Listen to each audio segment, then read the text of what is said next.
Chief Hall Podcast coming at you, and we got some law in the house. One of the most recognized criminal and sports attorneys in Georgia or the United States. We got Manny Aurora in the house. Talk to us, Manny. Round of applause. Well, I'm glad to be here. Thank you for having me on the show. You are very welcome. Let's get right into it. It ain't gonna take too much of your time. How did you get on this journey with criminal law? What was it that sparked criminal law? When I joined the military, my boss said that's what you're doing because I was the youngest officer in the office. And so most people wanted to do civil stuff, environmental things, some type of claims. Nobody wanted to do criminal work. So the boss said, you're responsible for all the prosecutions on the base. And that was exactly 30 years ago. So I got good at it. Then I became the base public defender, went into the DA's office after I left active duty. And then I started my own practice about 20 years ago. And, things have worked out pretty well. Pretty well, that's right. You're very recognizable in the Southeast, I believe, in the entire Southeast. So now what branch of the military were you in? I retired from the Air Force back in 2012. I was a JAG officer for about a little over 20 years. Oh man, my dad was in the Air Force right after integration with Truman. Wow. And he did his 5-6 years and went out and worked 30 years with the federal government before he retired. Okay. Yeah, he was Air Force guy too. My dad always said that the best of the branches was the Air Force. Well, it's definitely the most made fun of because we have it pretty easy. We have the best equipment, the best, accommodations, the best bases. Yeah. So we get the most of the money. It's great. Yeah, they get that money over there. Yeah, you're gonna have some Marines fighting on that comment right there. That's right, because Ray's dad is a jawhead, if you know what I mean. Ray's dad. So look here, Manny. I wanted to ask another a few more questions before we get in there too long, and it's getting late. I saw super lawyer. It's one of the ways they as how they describe you. What is a super lawyer? Well, there's a company that sort of sells a super lawyer thing, and I would tell your listeners not to pay too much attention to it because all the good lawyers get nominated and get accepted to that thing, but it's a little bit of a gimmick. A lawyer's somebody that you're comfortable with. And, you can say I'm high profile or, I'm well known. I'm only well known because of the clients that we've had. There's no high profile lawyers. It's just high profile clients. And if you don't have the clients, then you're just another person on the street as far as that goes. I've been super fortunate to get a lot of musicians and athletes that we've helped out. And the only reason, we become a little bit more in demand is because the results were pretty good for those folks. And so that's, been just a blessing for me that it's all worked out. You put in the work and, things do work out for you. Can I ask him a question, Frank? For sure. Manny, how you doing, sir? This is Raymond. Question for you. Hi, Raymond. How you do, sir? You said that you were a criminal defense first there. When you become a lawyer, do they make you a prosecutor? Sorry. So you usually work with the before you're a public defender, do you work with the prosecution office like that first, or was it just a military thing? Like, you know what I mean? Like where you prosecutor first, 100% before you can start your own practice? Is that the way you have to do it? So in the military, you start off in the legal office, and that means prosecution because you're young, and prosecution's far easier than defending people because you've got all the resources. Gotcha. Mostly the juries are going to believe that there's a valid claim if you're bringing it. So you have a lot of, I don't want to say prejudice, but bias in favor of the government, which you'll see in day-to-day. I'm sure you guys would agree with that. If you do a really, really good job as a prosecutor and you're the best guy in the office, then they'll nominate you to be the public defender. Being a public defender in the military is actually kind of a promotion that you want to earn. And so I was fortunate enough to do that. And then when I left active duty and became a reservist, I was able to join the DA's office in Atlanta, where I did a lot of the murder prosecutions for about 3 years. And then I started off into private practice with criminal defense. And like I said, I've only done criminal law my entire 30 years so far. Nice. And I saw that was one of the things that you guys consider the advantage over in the courtroom is the fact that you were public defenders first.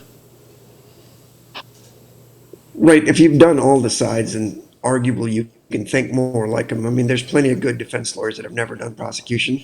Okay. And they're wonderful. But to me, I'm not the most charismatic person, and I just try to be a little bit more intelligent and work a little bit harder to make up for my shortcomings. And so, having been on that side, I can sort of understand the pressures that they go through and what they're looking at. And so, I think that gives us a little bit of an advantage. Yeah, because I saw one of my favorite movies is A Few Good Men with the Navy, and Tom Cruise had that whole court case, and you can kind of see some of the inner workings of how the military was a little bit different than the real world when it came to law and courtroom law. Well, the military only requires 2/3 to convict, and so it's a lot harder to get acquittals. And so when you get an acquittal in the military, it really means something. But I will say, based on the system that we have in the real world, I'd much rather be in military court because those jurors pay a hell of a lot more attention than a lot of the jurors I've had in my experience, both as a prosecutor and a civilian defense attorney. Sometimes I feel like they put more effort on the movie they pick on Netflix than they do in deciding whether somebody's going to prison or not. And so I know it sounds crazy, but I would take a military jury over a civilian jury any day of the week, even with only 2/3 to convict. Any day of the week. Have you seen since you began? You say about 30. Your practice about 20 years. Have you seen a lot of reformation of the system, or have you seen a lot of growth in the criminal justice system since you began? A lot of the changes that I've seen have been political, and they're just trying to be tougher and tougher on the people that are in the system, and making it harder and harder to actually, in my opinion, get a fair trial or get acquitted. And so since I started back in 1994, it seems like one-way traffic. There's nobody actually championing the cause of the people that are accused. It's always tougher, harder, or the things I've seen. And so I think it's arguably going in the wrong direction. And I kind of wish that the people in the system weren't as competitive as they are as far as doing the right thing versus just doing whatever it takes to get a conviction. And that's the problem I've had the last 15 years of my career. That's a tough problem. Manny, what do you think is more difficult, criminal defense or child support? Well, it depends on how much you're paying, so I'll leave it at that. Okay, let's try something. Favorite criminal attorney from the movies? Your favorite? It would have to be, what's the name of the movie with, who's the really good actor from, Tommy that Lee was Jones? on ER? Tommy Lee Jones? No. Tom Cruise. George Clooney. George Clooney. Oh, George No, Clooney. George Clooney, that lawyer movie, I can't remember it, but it was one of my favorites. He played the lawyer where he had that great line, "I'm the guy you pay off, I'm not the guy you kill." Oh, that's What's the name? You would know that movie. Michael Clayton, that's what it was. Michael Clayton's Clayton's my a good favorite movie. lawyer movie. That's a great movie. Oh, that's okay. And I was about to say A Few Good Men was my favorite lawyer movie. What's yours, Rob? I don't know. I don't pay attention. I knew I did that on purpose. I caught you. I caught you slipping. Davon, you slipping? Nah. What's your favorite lawyer movie? Lincoln Lawyer. Okay, I could dig that. Lincoln Lawyer. Yeah. Ray finna say Jamie Foxx. No, man. No, I love A Few Good Men, but there's another one that's out there with what's his name? From Lincoln Lawyer, who was the original Lincoln Lawyer. I forgot his name. What's his name? McConaughey. Yeah. Matthew McConaughey. Yeah, Matthew McConaughey Yeah, did Matthew that one when he was McConaughey. defending them little girls that were killed. That was a good movie. And he had the whole jury. A Time to Kill. A Time to Kill. A Time to There Kill. you go. Thank you, sir. With Samuel. All right, now we're gonna do another quick segment that's called Right Off Your Dome. I'm gonna name a few names, and what you can say whatever comes to mind. Doesn't have to be the first thing. Just say what comes to your mind, Manny. Johnny Cochran. Legend. Johnny got the legend. Okay. Mr. What's my man name? Forgot his name. James. The one right here that Jamie Foxx played him. in that movie about the about the court, about the old man. Tommy Lee Jones was the old man losing his. I remember. I forget the name. His name. Rob wanted to say something. Hey, Manny, man, I appreciate you for taking the time out. Yet. Come on, give me something. Give me something. Well, what can you say about? I mean, how we met? I don't know how much you can really talk about that case. But I mean, how do you feel about that particular case? I mean, I don't know how much you can really say. I feel like it's small town home cooking. I think the case that we're talking about involved a young person that's 17 years old accused of a murder in a big group of people after the prom. Yeah. And he was denied bail, but that's just small town home cooking because we presented basically half the town showed up in this little part of Georgia to support him, including the victims' families. And the judge still denied bail by making up an excuse saying, well, there's a lot of tension in the community and he might be safer in jail. That's the first I'd heard of that one. So I was a little taken aback, huh? Taken aback. Didn't know really how to respond to that by saying you're safer in jail. Clearly this judge who used to be the DA in the circuit didn't quite understand reality. And, hopefully we'll get that fixed, but that was a little bit of a problem.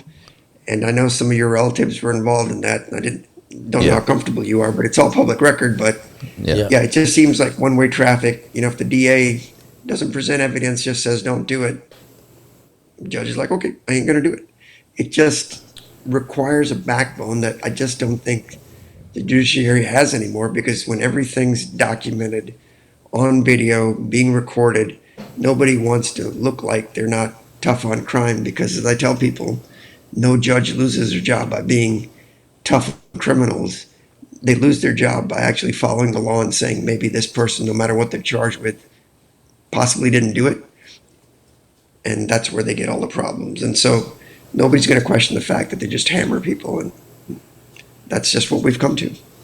What's some of the toughest states right now that you, or just one state that that's really tough when it comes to criminal defense? Legality. Well, I'm in the 11th Circuit for a federal court, so it's Alabama, Florida, and Georgia, and we've gotten really tough. South Carolina's tough. It just depends on the judge and the actual crime. If it was a drug case or something like that, we can have a lot of wiggle room. But as soon as it's murder, everybody puckers up. Nobody wants to do anything. Nobody wants to actually give you a break. And it's not even a break, even if the law allows it, they won't do it. It's just they don't want any heat coming on them from somebody in the community to say, hey, this judge is liberal, or they let this black guy go, or something like that. And you guys live it every single day. And I just, I've seen my share of it, but nothing at your level. And I just can't imagine, what that's like. But I'm out there fighting every day. Sometimes you get disheartened, but, you see a young 17-year-old with no record, AB honor roll student, got college prospects, wants to join the military. He's charged with something, the investigation isn't complete. And they're like, nope, you're just going to sit. And that's the thing about becoming desensitized, possibly throughout all of that you see, and it's and being able to still, you took this case down in a little old town, and you do a lot of stuff up in Atlanta and other big cities, but you took this case and you fighting hard for it, and you could have just easily said, I ain't going down there and deal with them folks down there in them little old country hick towns, and I'm gonna stick up here where I'm familiar. So I just always thought about how tough it could be to stay on the grind, where we see day after day, like you said, so many young people are being just herded into those jails. And I'm sure he never said hick. So I said it. Yeah.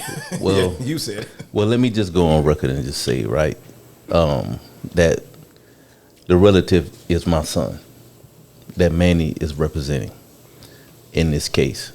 So my 17-year-old son, and it's tough as a parent that you kind of feel helpless, but we gonna do all we can do, and that's why we hired the best.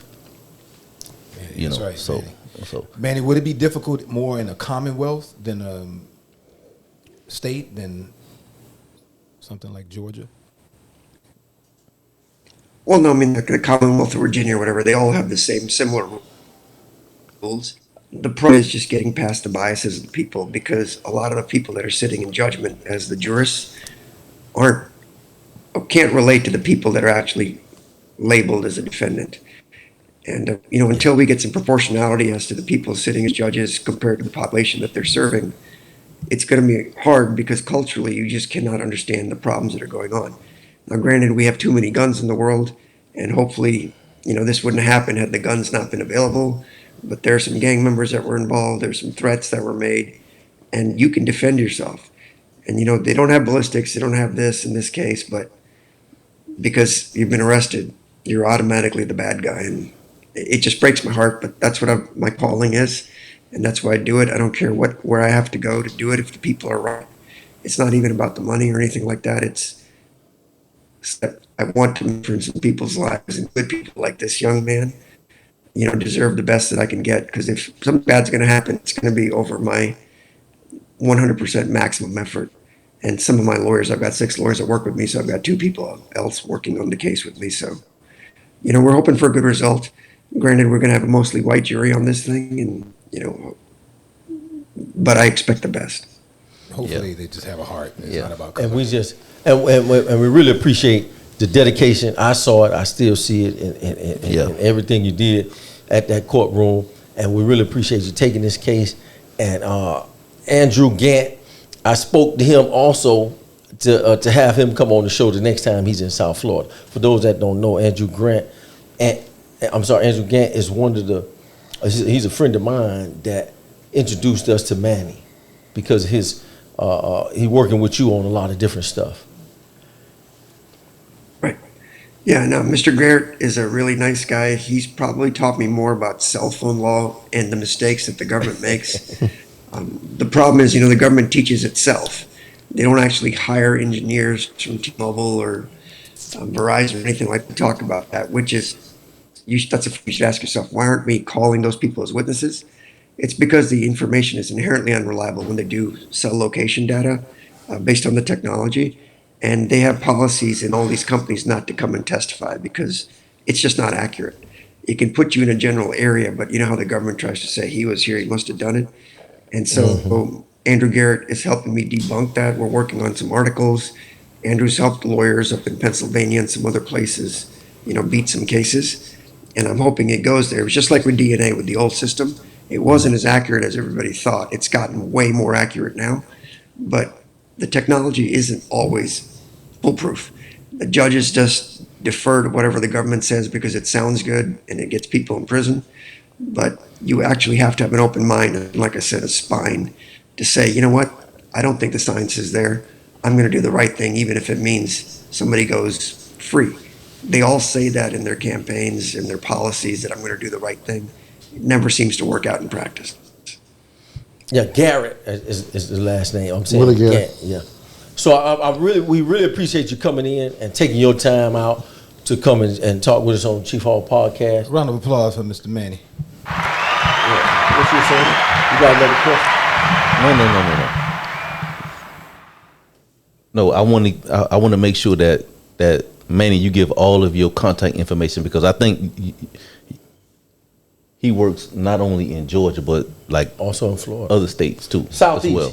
He's the Southeast, yeah. So all the states that you're working in, Manny, we need to know all of that so that we can push this information out for your firm, because I've witnessed this firsthand. How Manny work, how his firm works. The dedication. Basically the dedication. Basically, my son got in that trouble on a Sunday, right? The next day, Monday, he was in town with 3 attorneys, himself plus 2 other attorneys. So they don't play around. They get there. They don't play around. Yeah, they don't play. So this is a firm that you want to represent you because of the passion that they have. Now, I witnessed this firsthand, and as a client, that's something that I really respect. Yeah. So I just wanted to say that. So just make sure that you for those looking, Manny's firm is called Aurora Law, out of Atlanta, Georgia, right, Manny? Yes, that's it. And thanks for the nice words. We've had cases now in like 21 different states. So if you get the word out there, I'm hoping before I retire, I can hit all 50 states. Oh yeah, so, we'll see how that goes. Yeah, so shout out to Aurora Law, and we'll get more information if you need it. Don't forget to like, subscribe, and comment. If you put a comment with a question that you want specifically for Manny, we'll get it to him and get it back to you, just so you can know that the information that you asked. We appreciate you coming out, Manny, for sitting with us and taking time out of your schedule. And this Chief Hall Podcast, we at you, and thank you for coming. Thank you. Bye, guys. All right, man. Thank you, Manny. Hey, bring Manny up. Bring Manny back up on the screen. Vic. Hey, turn that off, Manny. Vic. All right, so that's it, Manny. Thank you, man. I appreciate you, man. Thank you. Yeah. Sure. I'm glad you could have me on, but my contact information, you've got my email and all that. Yeah. Just use that. Yeah, I got all of that stuff. We're gonna run some promo ads, and we're gonna run this stuff. Vic, you got to create those promo ads for us, and Sure. we And if basically you gonna run on get questions or calls, I'm happy to come back on and answer them. Okay, I got you. Podcast. I got you. Yeah, man. All right, Manny. So I'll talk to you later. What was that reconsideration date? No, the reconsideration date that you told me about. It was July 6th, I think. July 6th. Okay, Or all July right. So 8th. I don't remember the exact date. It's like the 8th. 6 might be a Saturday. It's like the 8th. the 8th. Okay, all right. So I can let my ex-wife know. Okay, Manny, can we get a pickup shot of you just saying your law firm and just give some information to whatever you want to give? Sure, it's the Aurora Law Firm in Atlanta, Georgia. And if you just Google MannyAurora.com, it'll take you to the website, give you all the information.